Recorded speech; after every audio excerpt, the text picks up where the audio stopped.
നീ ഒരു മനുഷ്യനാണോ?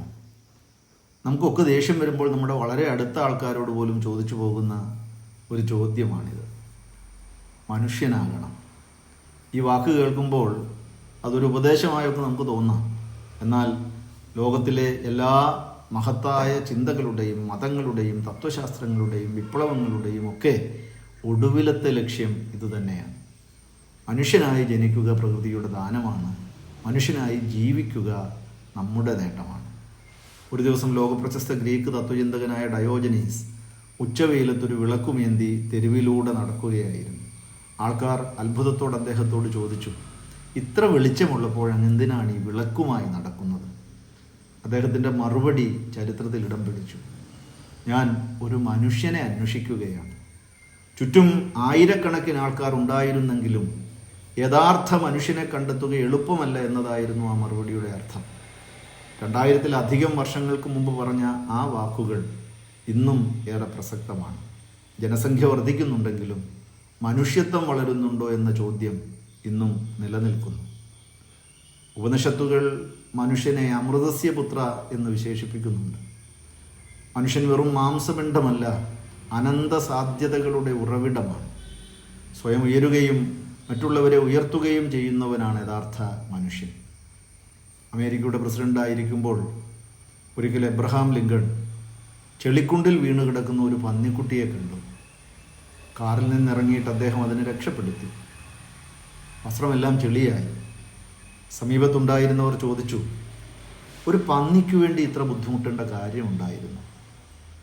ലിങ്കൺ ചിരിച്ചുകൊണ്ട് പറഞ്ഞൊരു മറുപടിയുണ്ട്, ഞാൻ പന്നിയെ രക്ഷിച്ചതല്ല, അതിനെ കണ്ടപ്പോൾ എൻ്റെ മനസ്സിലുണ്ടായ അസ്വസ്ഥതയിൽ നിന്ന് രക്ഷപ്പെട്ടതാണ്. മറ്റൊരാളുടെ ദൈന്യത നിങ്ങളുടെ മനസ്സിനെ അസ്വസ്ഥമാക്കുന്നുവെങ്കിൽ നിങ്ങൾ മനുഷ്യനാണ്. കരുണ എന്നത് മറ്റൊരാളോടുള്ള ഔദാര്യം മാത്രമല്ല, സ്വന്തം മനസ്സിൻ്റെ വിശാലത കൂടിയാണ്. സ്വാമി വിവേകാനന്ദൻ പറഞ്ഞിട്ടുണ്ട്, ജീവിക്കുന്ന മനുഷ്യനാണ് ഏറ്റവും വലിയ ക്ഷേത്രം. വിശപ്പുള്ളവന് ഭക്ഷണം നൽകാതെ ദൈവത്തെ തേടുന്നത് വെറുതെയാണെന്ന് അദ്ദേഹം നമ്മെ ഓർമ്മിപ്പിച്ചു.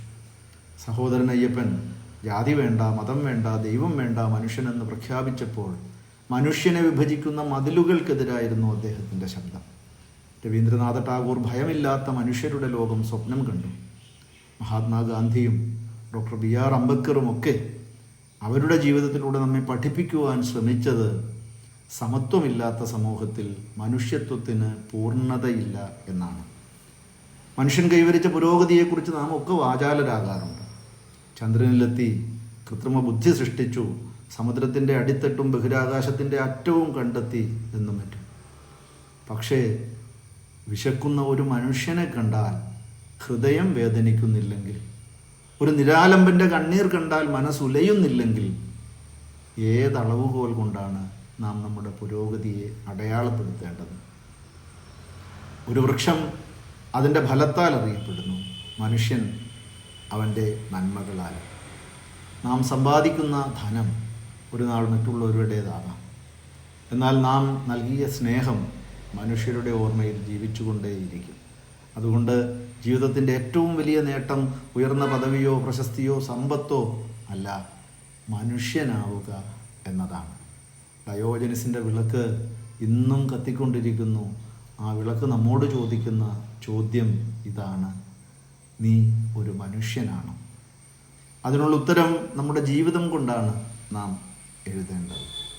ശുഭദിനം.